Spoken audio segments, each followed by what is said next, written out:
vai fazer esse trabalho. E já tem pessoal aí já bem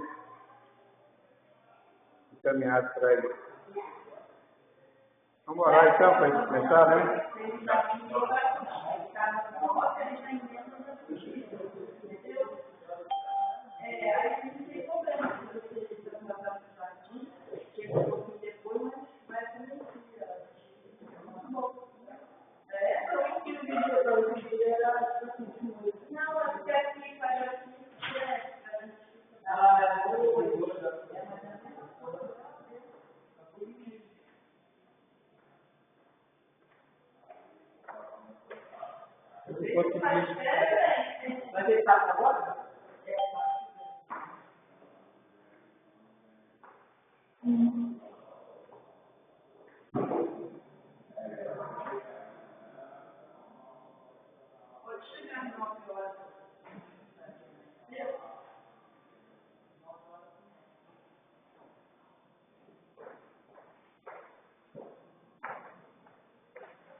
Tomara que não trabalhe comigo, porque eu trabalho dia 19. Aí eu disse, mas eu vou trabalhar no dia 30.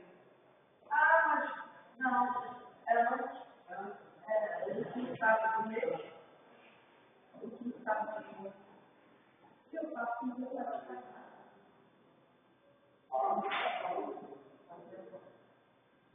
Vamos começar a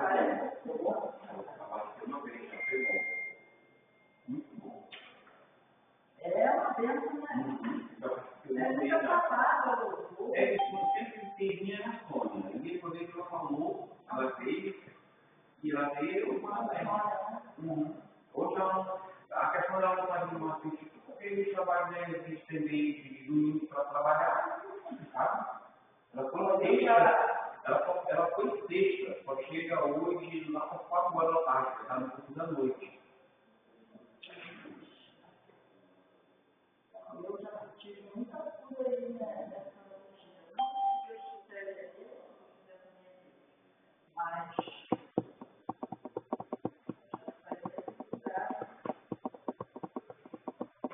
Gente, vamos lá orar para a gente. Jesus, a honra é tua, a glória é tua, Pai, isso é teu. Estamos aqui, Pai, para compartilhar de assuntos pertinentes ao teu reino. Nos ajuda a entender, Pai. Fala conosco, Jesus. Dá para cada um de nós, Jesus. Ó Deus, o teu discernimento ilumina a nossa mente, para que nós venhamos, Pai, entender aquilo que o Senhor quer que nós façamos para agradar teu coração. A honra é tua, a glória é tua, Jesus. Amém. Glória a Deus. Glória a Deus. Glória a Deus. Pronto, chegou. Bom dia. Gente, nós já conversamos a respeito da matéria, e uma coisa que eu peço a vocês é que leiam a apostila, tá? Como eu comentei com você a semana passada, toda vez que eu leio essa apostila, eu me empolgo, porque eu sei que é assunto importante para a nossa vida. Porque assim, uma coisa que eu fiquei muito preocupado na época que estava fazendo organizando essa apostila, é a questão da estrutura sociofamiliar, sabe? Porque, meu irmão, você como um conselheiro cristão, é uma responsabilidade muito grande. É uma responsabilidade muito intensa. Por quê? Porque se você não tiver com a sua mente bem tranquila com as coisas de Deus em você, a Bíblia diz que a boca fala daquilo que o coração está cheio. Então você tem que estar bem embasado para poder você realmente ter um hábito, uma conversa, um discurso que venha ajudar o seu próximo. Eu falei já para vocês, minhas orações, Jesus, me ajuda a ajudar meu próximo. Às vezes a pessoa chega e quer pedir para você dar um auxílio emocional. E assim, a pessoa vem aqui procurar ajuda financeira, aqui não é banco. Às vezes tem gente que bateria em portão, eu queria uma ajuda para eu comprar minha passagem para ir não sei para onde. Eu digo, cara, aqui é a igreja. Aqui não tem. Inclusive, a orientação que nós passamos e temos é que a gente não fique contribuindo com valores. Mas tudo bem, não é questão de estar duvidando do irmão que está lá fora, que aquele valor que a gente vai passar para ele é um valor que vai ser desviado com outros fins e não com aquele. Não é isso, mas aqui não é o local da gente vir buscar recursos financeiros. Aqui é lugar para a gente vir se alimentar espiritualmente. A nossa casa, o nosso lar, também a gente trabalhar isso. Como eu já comentei, o pastoreio começa na nossa casa. O pastoreio começa na nossa casa. Cada um tem um jeitinho de lidar com os seus conflitos, né, com as suas situações. Cada um tem. Só que é o seguinte, se você não tiver tido uma estrutura muito boa lá, sua família lá do passado, você percebe que você precisa aperfeiçoar essa formação sua familiar para poder passar para o filho ou para quem direito. No caso nosso aqui, que falando do lado religioso, do lado espiritual, é você ter a base, e a nossa base está aqui. É claro que eu sou ex aquilo, tá, é ele. Lembrar de 2 Coríntios 5,17. Se alguém está em Cristo, é uma criatura essa, ele vai se passar e se fez novo. É uma nova pessoa. Vamos trabalhar isso de forma intensa, para poder a gente ajudar o próximo nele, mostrar para o próximo que a gente consegue, que o Espírito Santo de Deus está conosco, dando o suporte necessário para nós. E aí, a gente, para ser um conselheiro cristão, o primeiro item é a gente ser cristão. Eu sei que tem coisa que é difícil. Quando eu casei, eu fiz um curso de noivo, aqui, há 50 anos atrás. E eu fiz com o capelão da Marinha, padre. Ou seja, aquele padre, ele não tinha conhecimento prático nenhum de casamento. Mas ele tinha o conhecimento propedêutico, a leitura. E com certeza, muitas coisas que ele passou no curso, foi experiência que ele adquiriu na época sócio-familiar, dentro da casa dele, pai e mãe. Mas assim, a vivência de esposo, de marido, ele se espelhou no pai e mãe dele, mas não nele próprio. Aí a gente vai para Paulo, e o Efésios, ele fala muito a respeito das funções, da tarefa do pai, da mãe, do filho. Né? Ele fala isso. Aí alguém pergunta, Paulo era casado? Cadê a esposa de Paulo que não fala na Bíblia? Então aí é uma questão do estudo. Só que pelas orientações que Paulo passa para nós, subentende-se que Paulo foi casado. Eu estava conversando isso com uma pessoa, não é achismo meu, eu li sobre isso, eu fiquei preocupado com isso, porque veio um cidadão falar comigo e disse que falaram para ele, lá numa igreja tal, que Paulo ele não era um homem sério, sexualmente falando. Eu digo, olha só, isso aí que te ensinaram não está na Bíblia. Eu me baso na Bíblia. Vamos lá. E Deus permitiu que Paulo escrevesse sobre pai, sobre as funções de marido e da esposa. Se quiser abrir a janela aí, se quiser abrir, pode abrir, tá? Se quiser abrir, pode abrir. Eu fecharei. Que aí fica o ar melhor, né? Isso. Então, cara, é porque ele teve base. Aí, a gente está falando, vai ter uma matéria aí, aí já tá beleza, tá bom. E vai ter uma matéria que eu vou dar depois, que é falando sobre seitas e heresias, religiões, seitas e heresias. Então, tem pessoas que está dentro de uma religião, digamos, o cara está numa religião católica mesmo, vamos botar. Aí o marido ou a esposa, no caso, se converte e vai para cá. Nós temos aqui na igreja um exemplo dele. A irmã Ariana, por exemplo, ela é uma cristã, uma mulher trabalhadora, ajuda muito, está até ajudando muito lá na Cristolândia. E o esposo dela, ele trabalha na igreja católica, congrega lá. Ele não só congrega, ele trabalha mesmo, de forma intensa. Não tem problema, o Jesus de lá é o mesmo daqui. Aí eles convivem. Só que na época de Paulo era, na época de Saulo, né, ele matava, ele fazia muita coisa errada, muita coisa ruim e tal. E Jesus transformou a vida dele.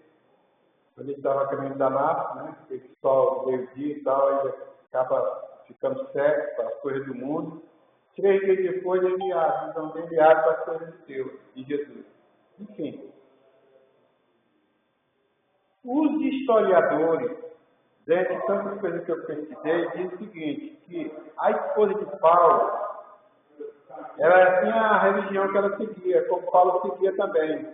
Os dois seguiam juntos. Quando Paulo resolveu acompanhar Cristo e assumir o cristianismo, ela falou, olha, você pode ir para a sua religião, fazer o que você quer lá no cristianismo, eu não vou. Eu vou continuar aqui, na minha religião. Aí Paulo é o que a gente chama de celibato, ele entra no celibato. Celibato são pessoas que se dedicam a vida totalmente ao reino de Deus. Eles deixam tudo de lado e se dedicam às coisas de Deus. Foi o que Paulo fez. Inclusive no discurso dele ele fala que se a pessoa for casada e ficar se embrasando com outras pessoas, tipo assim, adulterando e tal, é melhor que permaneça como eu sou. Quer dizer, que ele era solteiro. Então ele seguiu o rumo dele e a mulher seguiu o rumo dela. Não tem lógica, o Paulo dá tantas orientações que essas orientações são de achismo. Não, aquilo ali ele viveu aquilo. Então, é uma coisa, não está na Bíblia que ele foi casado ou que ele não foi casado. Porque alguns dizem ele pode ter sido viúvo. Pode. A Bíblia não relata. A Bíblia só fala de Paulo, de Saulo e da transformação a Paulo. E aí a gente fica fazendo essas conjecturas, né, fazendo essas avaliações e vendo qual seria, assim, a postura sociofamiliar básica para Paulo trazer tantos ensinamentos para nós. Aí é a questão do padre. O padre, ele, com certeza, teve uma formação sociofamiliar muito intensa em casa, e depois, quando ele chega para fazer o curso de noivo para mim, por exemplo, ele vai em cima daquilo que ele estudou, não daquilo que ele praticou. Sem problema. Né? Então, é errado? Não, filho, não tem nada de erro. O importante é ele, o padre, está querendo me ajudar, querendo me orientar. Olha, filho, você como um novo marido, você tem que fazer assim, como está na Bíblia, e como ele viu dentro da casa dele. Então, essas coisas vocês vão encontrar na postura de vocês, muitas coisas voltadas para o lado do casal, para o lado da família, principalmente. Porque é a base mesmo. Quando você for fazer um aconselhamento, você fazer um aconselhamento com amor. E aí, meu filho? Seja bem-vindo. Você fazer um aconselhamento sem fazer algum tipo de julgo. Porque as pessoas, quando te procuram, pode ter certeza que elas estão assim, com algum tipo de transtorno, com algum tipo de dificuldade sociofamiliar, com algum tipo de barreira para poder sair daquela situação adversa. E ela veio na gente, no conselheiro, uma pessoa que possa atenuar aquela dor. Repito para vocês, eu falo isso e aí recomendo a vocês. Isso que eu vou falar agora não está na portaria. Mas eu falo para as pessoas, eu sou um conselheiro que não gosta de dar conselho. Sou um conselheiro que não gosta de dar conselho. Aí a pessoa normalmente fica meio assustada. Então o que eu vim fazer aqui? Né? E aí eu já expliquei isso a vocês. Um conselheiro, ou um conselho, ele muitas vezes, ele tira a nossa autonomia, ou diminui a nossa autonomia. Porque o exemplo que eu dei, pastor, vou vender minha casa. Aí diz, venda, melhor coisa que você faz. O cara vende a casa. Se dá mal na venda. Aí diz, cara, quebrei a cara porque fui pela ideia dos outros. Ou se ele te der bem na venda, ele vai dizer, me dei bem porque eu fui bem orientado. Ele nunca atribui aquele ato dele, aquele poder de decisão dele a ele. Ele sempre atribui ao outro. Cadê a autonomia dele? Então, o ideal é você oferecer ao seu aconselhado opções de escolha. Opções de escolha. E aí você vai, como eu expliquei, você quer vender sua casa? Quer. Você vai morar, quer morar em Niterói. Tá? Aí, se você vender a sua casa com o valor que você vai arrecadar aqui, vai dar para comprar uma casa no mesmo padrão, pense nisso. Se a casa tiver que você acha que morar em Barreto é viável, aí você começa a mostrar Barreto, Niterói, aí vai para 3, 4 opções de bairros ou de cidades, no caso de Niterói é cidade, ver a questão dos valores financeiros que vão ser viáveis, se tem algum dinheiro disponível para completar, tudo isso é coisa que o cara vai pensar, fazer ele pensar. Aí ele vai e decide. Então, pense primeiro nisso aí, depois você decide se você vende ou não, se é viável. Por que você quer vender sua casa? Ah, cara, é porque o cara que está morando do meu lado, aí bota o volume do rádio lá, do solar, uma coisa absurda, de final de semana eu não durmo, eu não tenho certeza. Aí esse rapaz que mora, essa pessoa que mora lá no seu vizinho, ele é o proprietário ou é alugado? Não, é alugado. Por que você não conversa com o proprietário da casa para não renovar o contrato dele, porque ele está sendo como? Conversa com o inquilino, com o proprietário, dá uma boa. Ele é meu primo, ele pediu ainda. Aí você vai abrindo o leque. Ó, no ano que vem, falta 3 meses para acabar o coisa, daqui a 3 meses você está livre dele. Aí vem um pastor morar do seu lado, e todo passado dia, todo dia ouvindo louvor, olha que beleza. Mas são coisas que você vai dando ferramentas para a pessoa. A pessoa está desesperada, mas você não tira a autonomia dela, nem dele. É você oferecer opção de escolha. Esse é que é o ideal no conselho. Pastor, eu estou saco cheio com meu marido, não quero mais não. Vou mandar embora. É mesmo, Primeiro, você como conselheiro e como conselheira, nunca se meta numa relação a dois. Quem tem que decidir é o marido e a mulher, não você. Mesmo que ele esteja com 3 amantes na rua e tal, porque o cara tem grana para poder sustentar, né? Tem grana e tem poder, né, fisiológico, para poder satisfazer as 4 mulheres. E o cara não consegue nenhuma. Aí fica nessa situação. Então, vem cá, filho, ó, é isso. Calma, Eu decidi, sabe? Quem decidiu foi você, não foi eu. Tenham cuidado, porque tem muita casca de banana. E às vezes você interfere uma vida a dois, depois a coisa vem e cai para cima de você. Foi o pastor que falou para eu ir embora de você. Aí lá vem o homem. Eu falei, pastor, que negócio é esse? Você está interessado na minha mulher, é? Tem que ter cuidado. Essa questão de aconselhamento é um assunto assim, muito importante. Começa em casa, com filho.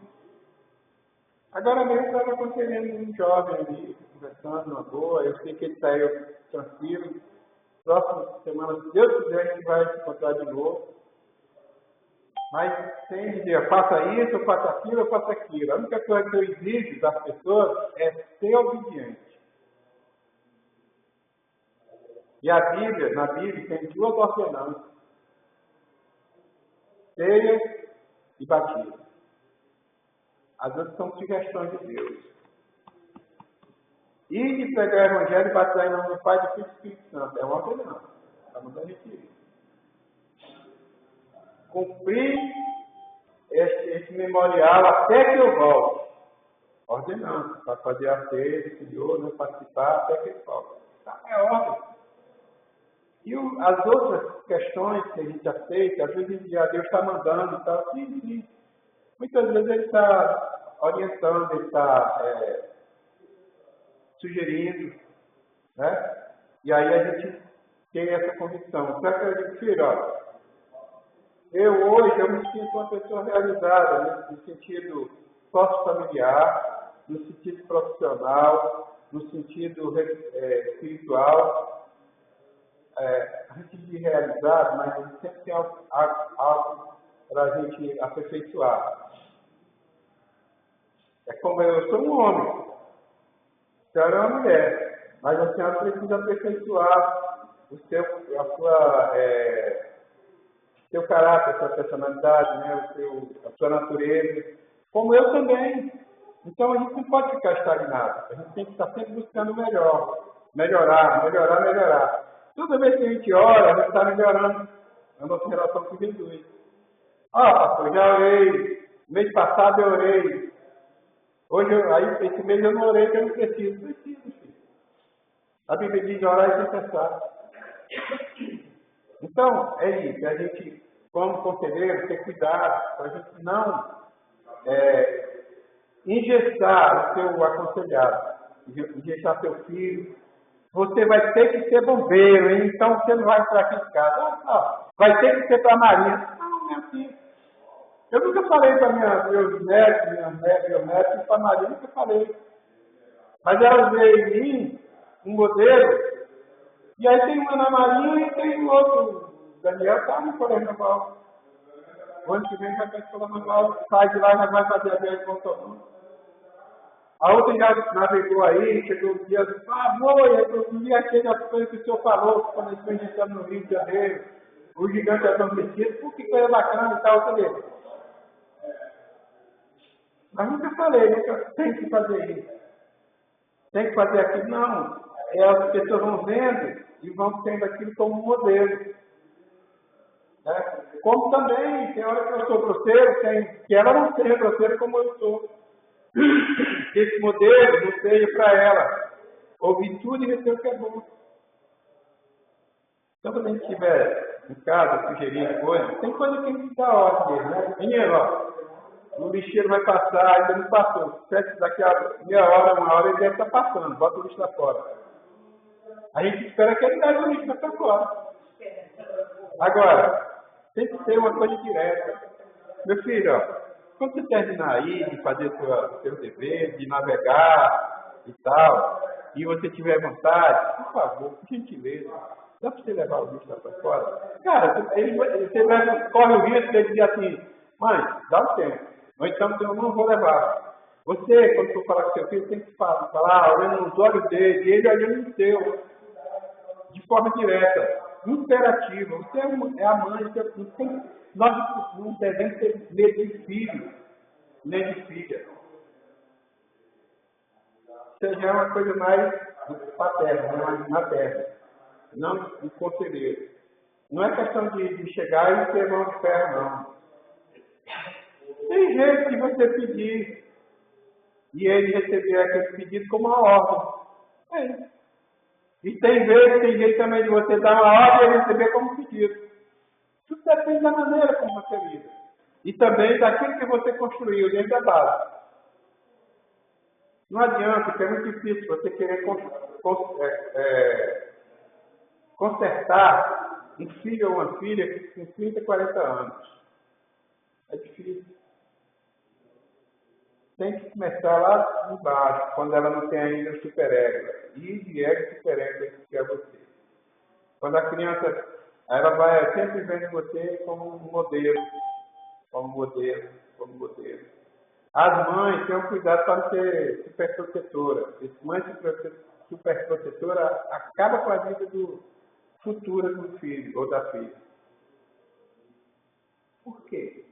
Porque ela tira a autonomia dele. A gente tem que dar liberdade aos nossos filhos, tem que a autonomia que eles querem, mas vigiada. Vigiada. Tá? O pai ou a mãe, tem pai e mãe que não olha o boletim dos filhos. Tem pai e mãe que não entra no quarto do filho ou da filha. Que negócio é esse, rapaz? Você suou para fazer sua casa e agora você não pode entrar no quarto dele ou dela. Não, aqui é privado. Não custa nada. Filho, estou chegando. Não custa nada, isso é educação. Não é chegar e abrir uma vez. Aí está lá, o cara já está com 20 anos, está pelado. Ou o pai entra, a menina já está com tantos anos, também não pode. Tem que respeitar. Enfim, buscar nas coisas de Deus a orientação devida para trabalhar isso. E uma coisa importante, que não está na portinha de vocês, eu prometi que ia trazer hoje para vocês, é a questão do temperamento. Olha, quando você, como pastora, como pastor, como conselheiro, como professor de EBD, como pai, como mãe, é importante você ter conhecimento de causa do outro. Por que meu filho é tão teimoso? Por que meu filho é tão desobediente? Por que meu filho é tão dinâmico? E por aí vai. Por que ele é tão amável? E o outro não é. Um é e o outro não é. Nem como saber isso. Não é questão de você se aprofundar, mas também ter uma base. E o temperamento é isso. O temperamento primeiro, eu vou ver se dá tempo de eu falar tudo, porque 9h40 é até 10h15, né? Olha só. Existe uma diferença de caráter, de personalidade e de temperamento, tá? Eu comentei com vocês já sobre isso, mas não falei de temperamento. O caráter e o temperamento, eles estão bem juntinhos, tá? Eles são herdados. O caráter, a gente herda ele dos nossos antepassados, assim como o temperamento também. O caráter, eu expliquei a vocês, que a gente não muda o caráter, não troca de caráter, não troca. Ele pode ser aperfeiçoado? Pode. Às vezes a pessoa é teimosa, e se você trabalhar esse caráter, esse tipo de maldade, pode diminuir essa teimosia. Porque eu até explico isso para as pessoas. O que é transtorno e o que não é transtorno? Eu sou teimoso, mas eu tenho um transtorno de teimosia. Eu sou muito ansioso, mas a ansiedade minha é um transtorno? É uma boa pergunta. E aí eu respondo. O transtorno ele só se estabelece quando você, naquele transtorno, é teimoso ou é ansioso. E aquela ansiedade está trazendo prejuízo para você ou para quem convive com você. Se estiver trazendo prejuízo para você, a pessoa está tão ansiosa que tinha que pregar agora 10 horas da manhã e não consegue pregar. É um prejuízo. Né? Para ela e para quem ia assistir, né? Aquilo que o Espírito Santo Deus colocou no coração. Então, vamos trabalhar nisso. Eu sou ansioso, sou. Quero fazer as coisas tudo e tal, mas eu vou pregar, eu vou trabalhar, eu vou fazer as tarefas domésticas. Então, isso não é transtorno, isso é uma ansiedade normal. Se você for olhar, fazer um inventário, eu gosto de fazer isso com os pacientes, inventário de ansiedade e depressão, para ver o nível. Aí tem o nível leve, moderado e grave. Se for um nível, você tem um transtorno, ele está de leve até a metade moderado, dá para você viver a vida normal. Mas se passar da metade moderado, já chegando no grave, aí sim, aí talvez até precise de medicamento, de um ansiolítico, para poder você melhorar essa ansiedade, para poder organizar a sua mente. O medicamento é mais para organizar a mente. Aí se a gente der um exemplo de teimosia, por exemplo, eu chegaria a Mariana e dizia assim, pastor, eu vou ali na padaria comprar um bolinho para a gente lanchar. Tá bom, filho. Ela entra no carro dela e diz, mas eu vou a 120 por hora daqui para ali para a padaria. Cheio de quebra-mola. Eu digo, é isso que deve fazer? É, eu vou a 120. E eu vou a 120, tá bom. É teimosia. Pode ter certeza que a probabilidade é muito grande dela trazer prejuízo para ela e para quem está ao lado dela. Na rua, as pessoas estão na rua e tudo. Tem 120 na quebra-mola. Então, isso é um transtorno de teimosia. Mas se ela disser assim, pastor, eu vou a 20 km por hora, eu digo, beleza. Ela vai a 20 km por hora, vai e volta numa boa. Trouxe prejuízo? Não. Mas ela tem que andar a 20 por hora, é a teimosia dela. Aí ela vai para a Vida Brasil e diz que tem que andar a 20 por hora. Não dá certo. Aí é um transtorno. Aquela teimosia intensa é transtorno, como a menos intensa é transtorno também. Nesse caso, nos dois casos. Então, é você fazer essa avaliação. Cara, eu sou muito intenso. Aí você, não, eu sou intenso, mas eu pego, eu estudo, eu faço, tal. Meu marido não reclama, minha mãe, esposa não reclama, tal. Ou você reclama, mas não está também com prejuízo, vida que segue. Então, o transtorno é isso, tá? E assim é o temperamento. Então, a gente falando de temperamento, sim, aí vamos lá, para poder... A questão do caráter, a gente molda a ansiedade da acomodada, mas a pessoa nunca vai deixar de ser teimoso ou deixar de ser ansioso, porque ele nasceu com aquilo. É como a nossa cor. Eu nunca vou ter. Teve um camarada aí que quis ficar branco, ele era bem moreninho, quis ficar branco. Michael Jackson, não é da época de vocês não. Ele quis ficar branco. Não, porque se eu falar que ia dar de vocês, né? Michael Jackson quis ficar branco, não foi? Como é que se terminou a vida dele? Não tem como mudar, filho, que o caráter, entre aspas, né, que eu falo, estou comparando o caráter à nossa cor, à nossa altura. A irmã quer ficar da altura eu não sei se eu não vi a altura do pé, mas digamos que a Mariana tem mais alto que a irmã, um exemplo. A irmã, eu vou ficar do tamanho da Mariana, aí vai bater o salto, desse tamanho. Vai ficar, não vai? Vai quando tirar o sapato? Bota para a realidade. Então, o seu tamanho, a sua cor, é como o seu caráter. Você pode ficar mais moreninha? Pode. Vai lá para o sol, pega aquele bronzeado e tal, mas daqui a 2, 3 dias está a mesma coisa. Então, assim, o caráter, a gente molda. Mas aí é o exemplo que eu dei para vocês. Aquela senhora que ela é muito autoritária. Tudo dela, faz assim, faz lá. É aquele sargentão da família. 90 e tantos anos estava com a Zay e tinha o filho Pedro e o Paulo. Aí o Pedro foi visitar ela. Ô Paulo, o que você está fazendo aqui? Mas não, eu sou o Pedro. Não, eu sou o Paulo. Porque aí a memória dela já e confunde tudo e tal.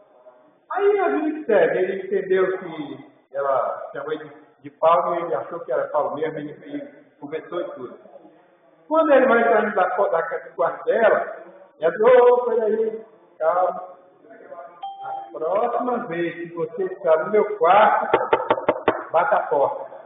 Autoritarismo. Ó, a memória anterógrada e retrógrada dela já tem esse espaço.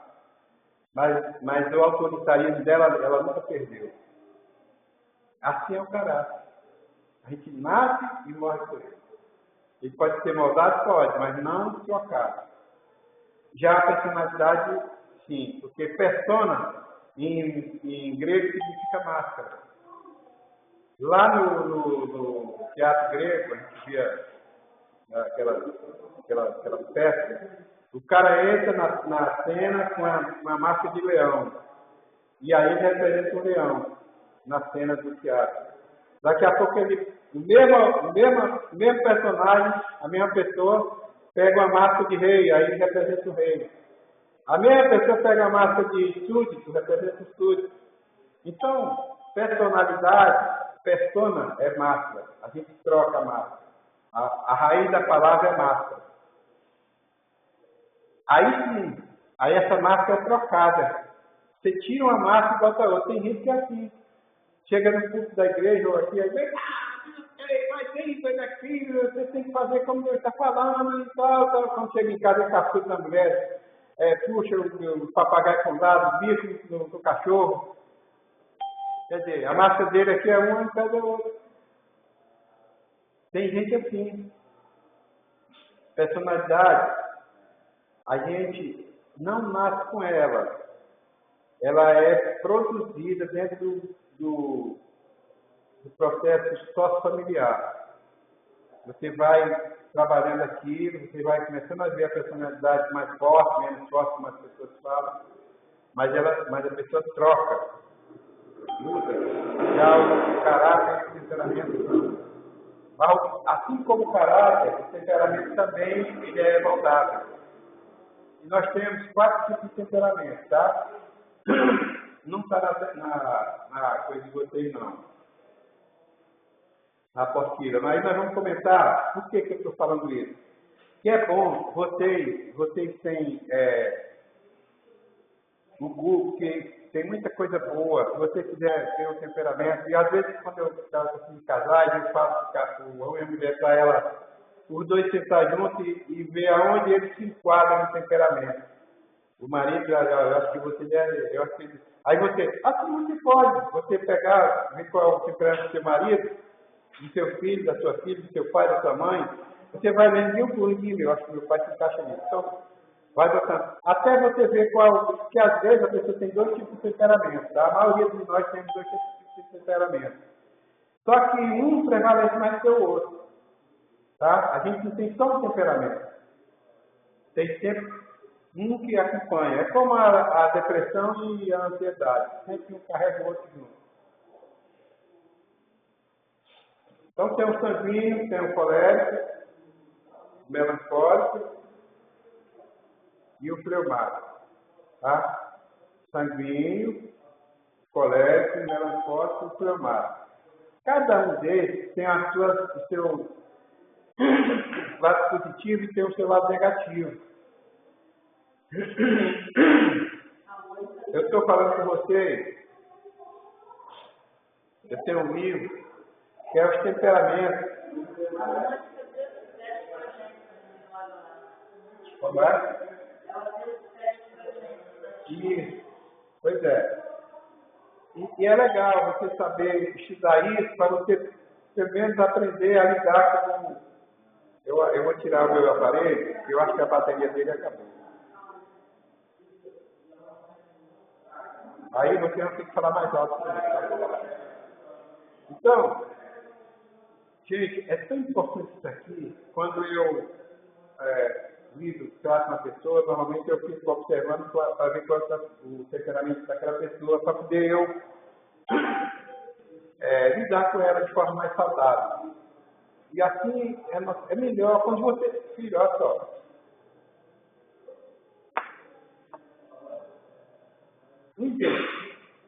Pastor José Cláudio, Pastor Bruno, vamos botar Pastor Bruno. Pastor Bruno, ele tem mania no bom sentido, é uma coisa agradável. Ele entra ali no pátio, ele sai apertando a mão de todo mundo. Ele abraça todo mundo, né? Beleza. De repente o Pastor Bruno entra, tipo, cabeça baixa, Nem olha se tem irmão, se não tem, e entra e vai embora. Você tem alguma coisa que pode estar junto. Ele ganha assim, né? Aí você, isso é uma espécie de avaliação de temperamento. Porque você sabe que o temperamento do pastor Bruno não é aquele. Você vai chegar, você está em casa, seu marido chega do trabalho. Seu marido chega do trabalho, seu marido chega do trabalho. Ele tem um jeitinho de chegar, de se abraçar, de interagir, enfim. E aí chega diferente. Chega muito ansioso, então ele chega muito quieto, por aí vai. Você percebe que você já conhece o temperamento dele, a maneira dele lidar com a casa, com os filhos, com todo mundo. Mas às vezes eu conheço irmão assim, eu não sei como é que o irmão lida com os outros irmãos, com as coisas e tal. Então não tem como eu chegar e dizer assim, pô, aquele irmão ali, ele é bom ou ele é ruim. Não tem como, gente. Eu não conheço irmão mais profundo. O ideal é eu ter uma convivência mais duradoura com ele, ver mais ou menos o perfil dele, depois eu vou tentar avaliar a luz do temperamento. Se é sanguíneo, se é colérico, se é melancólico ou se é fleumático. Aí cada um desses tem uma... Por exemplo, nós estamos estudando a palavra de Deus. Na mente de vocês, pelo que vocês nunca viram nem conviveram, nem eu também. Mas pela leitura que se faz de Pedro, qual seria nós não estudamos ainda, né? Qual seria, assim, na mente de vocês? Pois é, aí você já vai pensando, quando você estudar o sanguíneo, o colérico, o melancólico, o fleumático, você já vai, eu não convivi com Pedro, mas creio que são mais ou menos assim, entendeu? Então é bacana isso, porque no caso aqui não, que nós tem um jovenzinho, uma menina de 17, 18 anos. Ela fazia uma leitura do temperamento do sogro, da sogra, né? Não é legal? Porque ela diz, como é que ela vai lidar? Ela tem o pai e a mãe dela, que ela vem de um jeito. Quando chega lá, quando meus genros, por exemplo, chegaram para pedir para namorar minha filha, eu digo, cadê? Você quer namorar a filha? Quero. Então, Ricardo, vamos conversar comigo agora.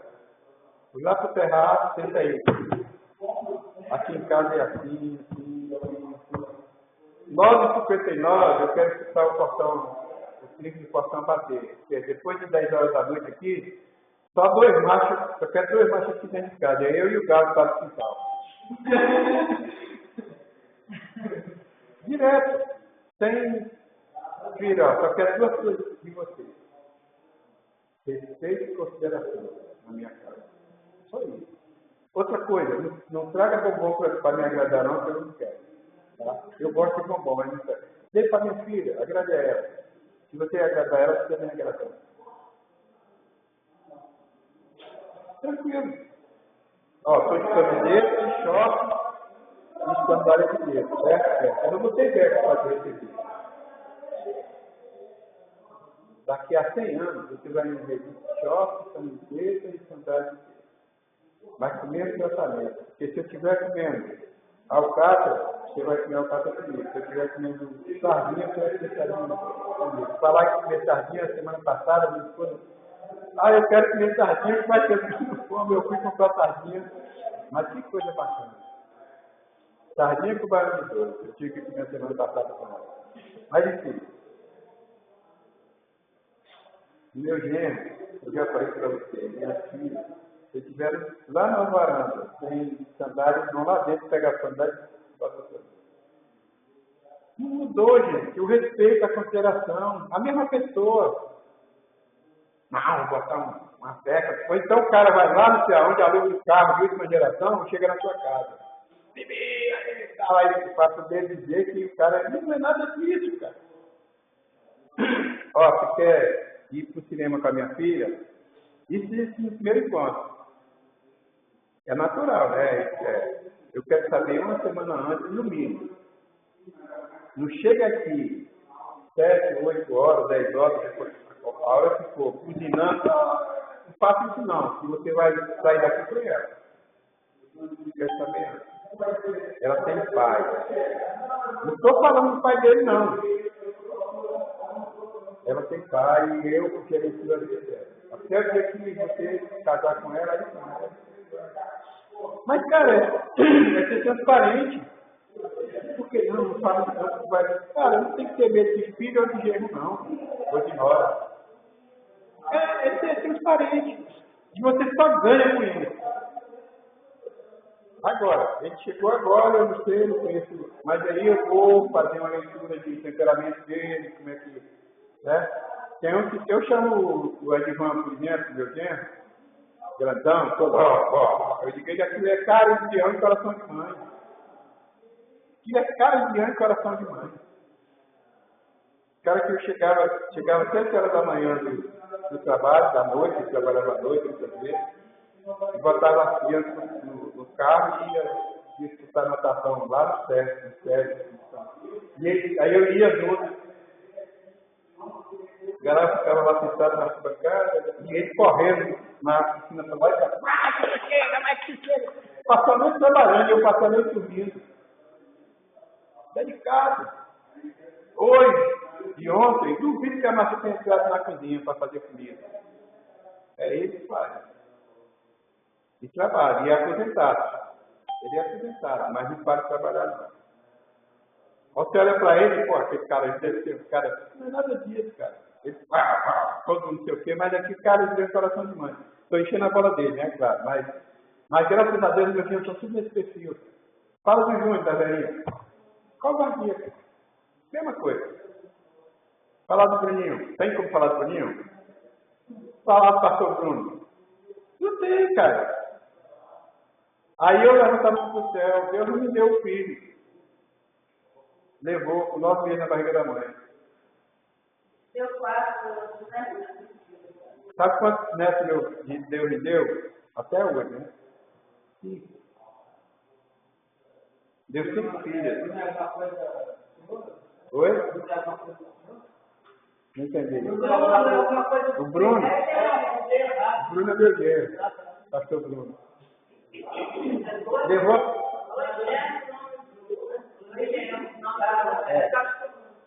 O pastor Bruno foi um dos que levou muito puxão de orelha. Mas eu tenho o pastor Bruno como um ícone de comportamento. O pastor Bruno é uma Bíblia ambulante. O cara é a atualidade.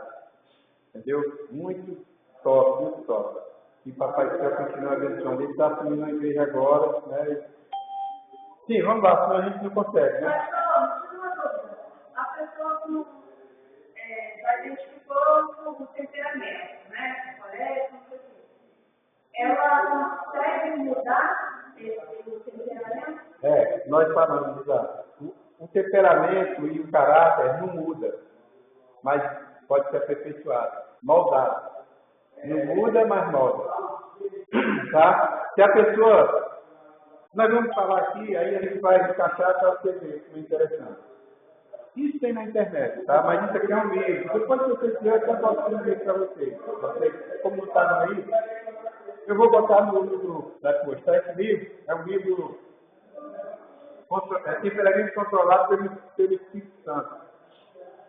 Tá? Normalmente, o sanguíneo, ele é exuberante, ele gosta de se aparecer dele e tal. A palavra que aparecer é grosseira, eu vou melhorar isso. Ele é extrovertido. Não é porque o cara quer ele não é assim divino, mas ele é extrovertido. Tem cara que só ele olhar para ele está rindo. Tem um pastor aí, ele chega no meio. Quando ele vai pregar, ele já está rindo do jeito dele. Né? É o jeito dele. Agora, se eu for querer fazer isso, eu vou pagar um nível terrível. Porque não é meu perfil. Se eu for querer fazer graça, não. O pastor Bruno, ele tem. A Mariana veio ontem. O pastor Bruno, todo mundo que tem esse desconto aí, ele. Ele é forte. Aí todo mundo vai sabendo que ele vai fazer a gente rir. Agora, o pastor Paredes vai fazer, cara, Fica tranquilo que não vai sair isso nenhum. Cadê o perfil? Caixa veio com o microfone atrás de mim, eu estava assim, Ele é bem responsável. Então, o sanguíneo normalmente ele é assim, ele é mais extrovertido, né? É mais eufórico e cordial. Normalmente o cara que tem esse perfil, ele é cordial. Ele, oi, tudo bem, então, porque está perguntando tudo, né? E o convívio social dele tem que ser intenso. Ele não aceita a solidão, ele não aceita ficar sozinho, o sanguíneo. Tá? Isso é uma característica dele. O colérico, por exemplo, ele já é mais... Ele é ativo, mas ele é mais a coisa prática. Ele é mais prático. É tipo assim... o sanguíneo chega aqui e tiver um banquinho ali, um banco, uma peça de madeira ali no chão, ele senta ali. O colérico não, tem que ter uma cadeira. Não um pedaço de madeira, de árvore, um topo de árvore, ele não senta. aí os dois se encontram. Aí a gente já vai vendo, né? Como é que a pessoa é assim, um jeitinho diferente do outro, né? Agora, isso é um detalhe. O colérico, ele... Tudo bem, ele sentou naquele copo de água, aliás, o sanguíneo, qualquer coisa está bom.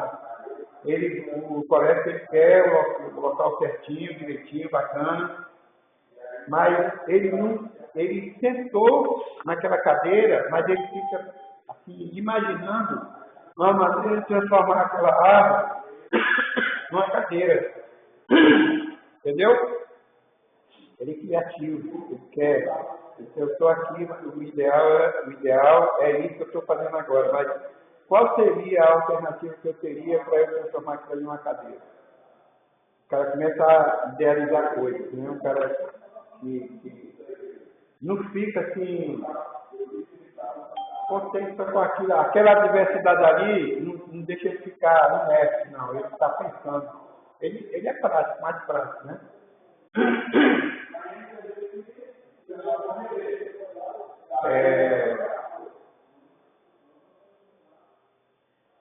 Outra coisa importante também, que aqui é legal, a gente saber o colégio,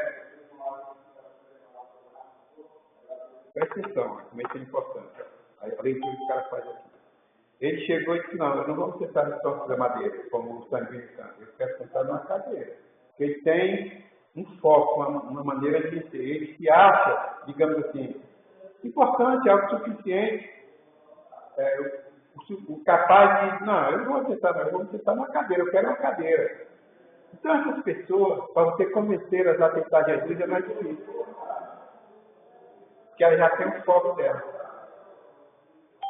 Percebe como é interessante isso? Ela já tem um foco. Ela já não, eu sou católico, não. Ninguém muda meu jeito. Não me lembrou minha filha, ela chega na escola, às vezes, quando isso acontece na escola, ela consegue guardar isso o dia todo na escola, sem nada que fala, ela não casa que escolhe, filha. A Lívia sentou na minha cadeira fora, ela guardou isso o dia inteiro, desde uma hora da tarde, das 6 horas, porque a Lívia sentou na cadeira fora dela. Então, tá vendo? Então, você ali já está fazendo a leitura do perfil de temperamento dela, né? Quando eu trabalhava lá na Marinha, tinha comandante que chegava na organização militar e ele já chegava com fome mesmo, aquela coisa toda, olhando aqui ali, não sei o que, já. E outro chegava, ia para o gabinete dele, ligava para o fulano, para mim, cara, como é que está o andamento? Não, está tudo diferente. Perfil totalmente diferente, né? Então, você já via, eu tinha um comandante que ele era botafoguense, por exemplo. E a gente dizia, gente, que o Botafogo perdeu ontem, hoje, sabe? Perdeu Amanhã tem que chegar aqui bem pianinho, como ele falava. Porque ele vai chegar e só está no maridão. Quer dizer, ele misturava as coisas.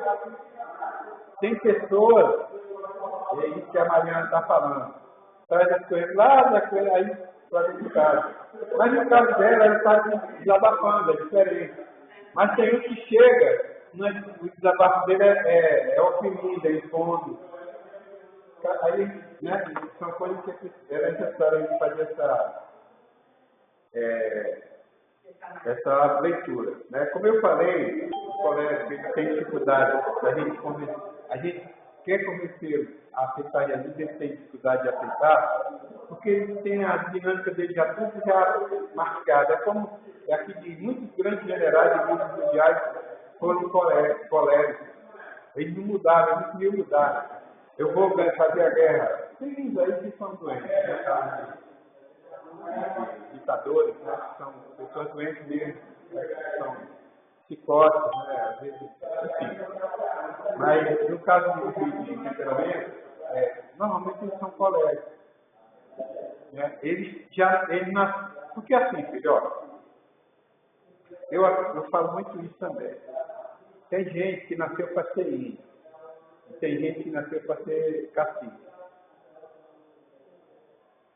O que significa isso? O cacique é o líder.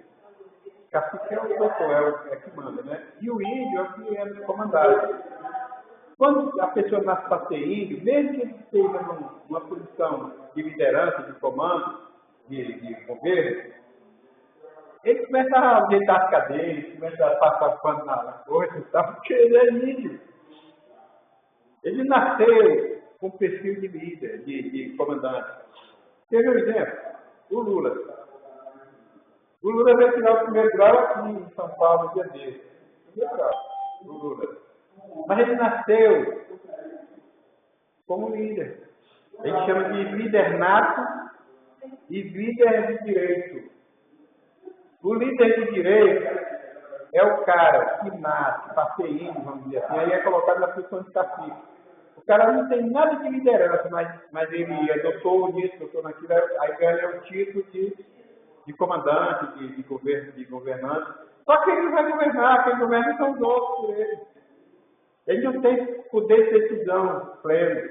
O Lula tem. Eu estou falando assim, mas não estou defendendo o Lula, não. Mas ele nasceu com esse dom, com esse perfil, com esse caráter, com esse temperamento dele. Como tem outros que às vezes vão comandar um país, ou um estado, um distrito, ou uma casa, que tem pai, mãe, que é líder absoluta, ela é líder, lidera. Tem mulher em casa que ela nasceu com poder, ela é inata, ela tem uma líder, uma comandante. Às vezes o marido é aquele cara mais leve, não chega daqui a pouco, e aí dá a impressão que quem manda na casa é ela. Mas não é porque ela é líder, naturalmente em potencial. E o cara não, ela nasceu para ser cacique e ele nasceu para ser líder. Ah, pastor, mas peraí, então quer dizer que o Edvan lava os pratos, lava a comida, o Júnior também, todos eles fazem a mesma coisa e eu também. É porque a mulher, o cara pode até fazer aquela tarefa, dividir a tarefa com a esposa do caso, e ele é o cabeça. Mas tem mulher que se o cara der uma quietadinha, ela manda na casa. Manda nele, manda nos filhos, porque aquilo ali não é nem culpa dela, gente. É porque ela tem o caráter, tem o temperamento, ela nasceu líder, é liderança nata. Aí a gente vai para a Bíblia, porque muitas vezes ela quer. Né? A minha sogra, ela era assim. Ela ditava. Aí às vezes eu falo para ela, aí 50 anos de casada, eu digo, filho, você tem muito perfil da sua mãe. É mesmo? Que legal. Eu digo, não é que legal não. Você quer mandar em mim? Aí ela disse, é mesmo, está certo não. Você é o cabeça da casa. Eu disse, opa, melhorou. Claro que é um diálogo transparente, aberto e tal, né? Mas isso é assim, filho, essa questão de liderança. Tá? Então, o colérico tem isso. e você tem mais dificuldade de... Porque ele se posiciona. Ele se posiciona. Aí para você mudar, você desconstruir aquilo nele é difícil. Tá? O melancólico, normalmente, ele trabalha a verdade, ele é verdadeiro nas coisas que ele fala. Tá? O melancólico ele tem isso. E nos estudos vocês vão ver depois, lendo, que é um dos temperamentos mais ricos, tem mais ingredientes, né? Por quê? Porque ele também, assim como o colega, ele também é muito analítico, ele fica analisando as coisas também. Por isso que eu falei que a gente tem, normalmente a gente tem 2 temperamentos, mas um se sobressai sobre o outro. Normalmente tem 2? Normalmente a gente tem 2. Eu ia perguntar isso, porque às vezes eu acho que sou uma, às vezes eu acho que sou outra. Isso. Então, Mas um é mais... Em casa, por exemplo, o marido e a esposa. O cabeça é o filho. Se ele estiver em casa e a companhia de água ou de luz chegar, quem é o titular?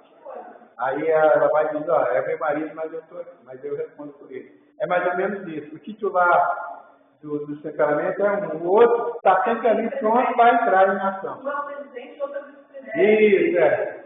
Um é o lado da marinha, chama de comandante e vice-comandante, né? Na verdade, lá não é vice-comandante, é imediato. Então, assim, normalmente, assim como o sanguíneo é extrovertido, o melancólico é introvertido. Interessante que eu atendi com as 2 irmãs uma vez, eu atendi uma irmã, depois eu atendi outra. Pode, na minha área pode ser, minha área é cognitivo comportamental, a gente pode trabalhar isso. E aí, uma é introvertida e a outra é extrovertida. Aí uma fala, pastor, cara, eu queria tanto ser igual a minha irmã é assim. Aí fica, legal, que bom e tal. Depois, quando eu aprendi, eu queria tanto ser igual a minha irmã, uma é introvertida, outra é extrovertida. Uma via valores na outra. Que legal, né?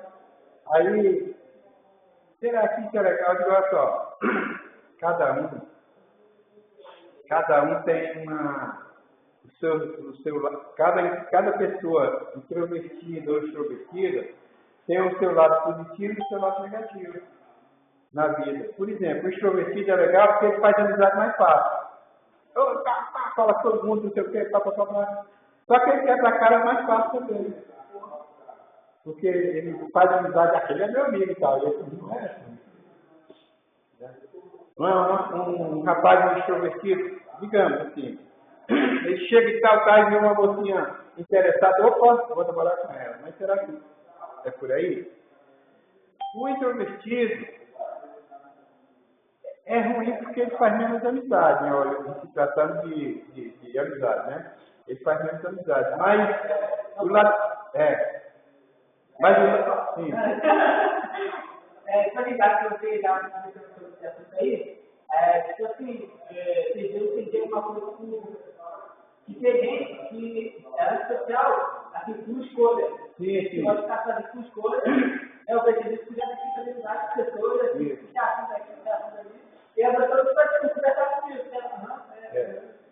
E a pessoa que é social, porque assim, às vezes timidez, ou às vezes também é tipo uma escolha, não querer estar com ninguém.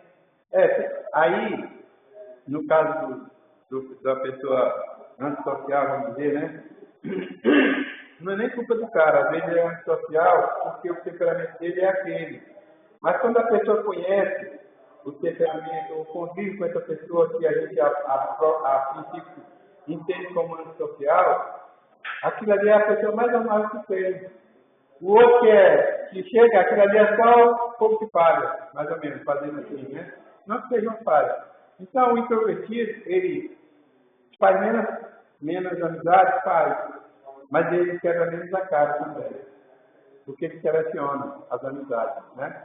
Então, quando entra nessa questão de antissocial, aí a gente já vai mais para o viés de transtorno. Mas por isso que eu acho que é legal você como conselheiro, fazer uma leitura do perfil de temperamento da pessoa, para você não rotular aquela pessoa como uma pessoa antissocial, né, ou como uma pessoa exibida. Né? E a gente tem esse cuidado. Pô, fulano é muito exibido. Não, cara, porque ele é extrovertido. Pô, fulano é antissocial. Chegar aí com esse cara fechado. Não, é porque ele é introvertido. É o temperamento dele. Aí você vai acostuma com ele. Eu, por exemplo, tenho meu jeito de ser. Eu sei que tem pessoas que estão fazer terapia com o pastor, não, que ele na dele, vamos dizer assim. Mas depois que vem, é igual a fala dos nossos convertidos. Aí vai passar dos nossos convertidos, aí eu vou preparar para batizar. Quando termina, muito chega, pastor, como eu continuar na sala? Não, filho, você tem que ir para outra sala, que é para... Por quê? Começa a se familiarizar com a gente, aí viu ou entende o perfil da gente, o temperamento, e quer se agarrar com a gente. Mas é isso que o irmão falou, existe. É só ter paciência mesmo, fazer essa leitura com calma, tá? Isso já está acabando o tempo. Não vai dar muito tempo para falar tudo. O melancólico, eu falei, né? Depois vem o traumático. Ele é mais equilibrado, é mais calmo, é frio. O sanguíneo é quente, né? Vai logo atropelando. Esse não, esse é mais bem equilibrado. Dá a impressão que não se perturba com qualquer coisa, né? Não explode de raiva ou de riso. Não é qualquer coisa que faz ele rir, nem é qualquer coisa que faz ele ficar com raiva, né? Fleumático tem uma memória boa, grava bem as coisas também. Normalmente é uma pessoa mais simpática, tem um coração mais assim, que abraça mais o coração. Às vezes está cheio de problema, mas deixa transparecer. Eu me enquadro muito no traumático. Meu perfil, me enquadro muito aqui, entendeu?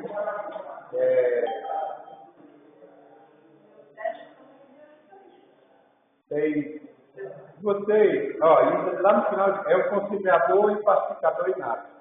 O fleumático e o sanguíneo, eles têm como. São duas personalidades. Os dois têm como andar juntos. Eles são dois temperamentos, tá? Ela explicou. Isso. Um sobressai do outro. Tem. Mas a facilidade dos dois. Não, porque assim, eu sou essa pessoa, sou metida. Sim. Hoje eu já aprendi também com a questão de tomar a cabeça. Eu faço isso muito para tomar conta, né? Comprava. Aí eu já estou me ensinando que eu não deveria comprar tantas brigas, né? E eu também aprendi que existem pessoas que são reservadas. Então, com o tempo, eu fui, como é que fala? Eu chego a um lugar mais tem essa questão do fleumático também. Então, a mesma coisa que eu estou, às vezes, eu fico quieta no campo, observando. Como é que eu posso dizer? Eu posso bem, às vezes eu estou fumando de raiva, mas mas você consegue. Que é assim, filho, como mudar não muda. Mas quando é maldado, a palavra de Deus diz que nós cristãos nós temos que ser conciliadores, pacificadores. Bem-aventurados pacificadores que são chamados filhos de Deus. Nós somos filhos de Deus. Então, a gente tem uma certa dificuldade de alinhar ou de entender que a gente é sanguíneo e fleumático. Aí a impressão que dá para nós, e aí a gente tem que saber trabalhar isso, psicoterapeuta, que a pessoa vai dizer assim, eu sou bipolar. Porque eu, de repente, não, filho, isso é uma questão de ajuste, é uma questão de consciência, é uma questão de o Espírito Santo de Deus trabalhar na gente, tá? Então, como eu falo para vocês que existe que todos nós temos dois temperamentos e um normalmente prevalece sobre o outro, ele não está dizendo que o sanguíneo e o fleumático são polos opostos. Não. Você pode sim, em alguns momentos, realmente ser bem extrovertido, né? E de repente isso aí é a questão de momento, você se conscientizar, por exemplo, que se você estiver no gabinete do pastor, por mais extrovertido que você seja, você entender que ali é o gabinete do pastor e eu tenho que me segurar e tal. Assim como, se você estiver numa peça teatral representando uma personagem bem feliz, você diz, poxa, não, se você é extrovertida, aí quando alguém vai fazer um trabalho desse, aí você chama ela que ela é extrovertida, ela vai fazer esse papel bem feito. E você pode estar ali representando esse papel bem feito, ali é um teatro. Ali é um teatro, é diferente. E de repente você está numa posição de inércia, de quietude. Né? Aí você vai trabalhar essas duas coisas, mas aí é personalidade, é representatividade que você está fazendo. Mas dentro do seu perfil de caráter e de temperamento, por mais que você se esforce para não ser extrovertido, em algum momento você vai ter que ficar no seu sangue. Entendeu? Então, eu vou mandar para vocês depois, para vocês lerem. É legal, é muito bacana esse livrinho. Não é grandão não, é pequenininho. E eu vou botar no grupo para vocês. No final, eu peço para vocês verem. Lá no final é que é legal. Mas acabou que não deu tempo. Vocês veem o finalzinho dele. Para vocês verem como é tão bacana. O que o Espírito Santo de Deus faz? Porque assim, ó, tudo isso aqui se resume, sabe o quê? Em Gálatas 5:22. Que são os nutrientes do fruto do Espírito, né? Que é amor, alegria, paz, longanimidade, que é paciência. Percebe que está tudo dentro dos temperamentos, de tolerância. Longanimidade, que é o coração voltado a praticar o bem, né? E o Belmar tem muito isso. Mansidão, bondade, né? Fidelidade e o domínio próprio. Esses 9 nutrientes do fruto do Espírito, eles estão tudo dentro desse livro. Vai falar, vocês vão ler tudo isso. Que é tudo é como se fosse uma resposta do Espírito Santo. Ou seja, é como se o Espírito Santo de Deus estivesse gerenciando o temperamento de vocês. Né? Nossa, no caso, tá? O pastor já chegou e nós temos que tomar um cafezinho e volta. De 1 hora para fazer isso.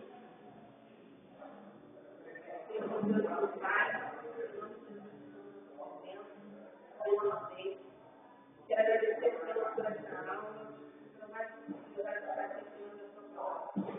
Seja na nossa frente, nos espíritos, no seu conhecimento,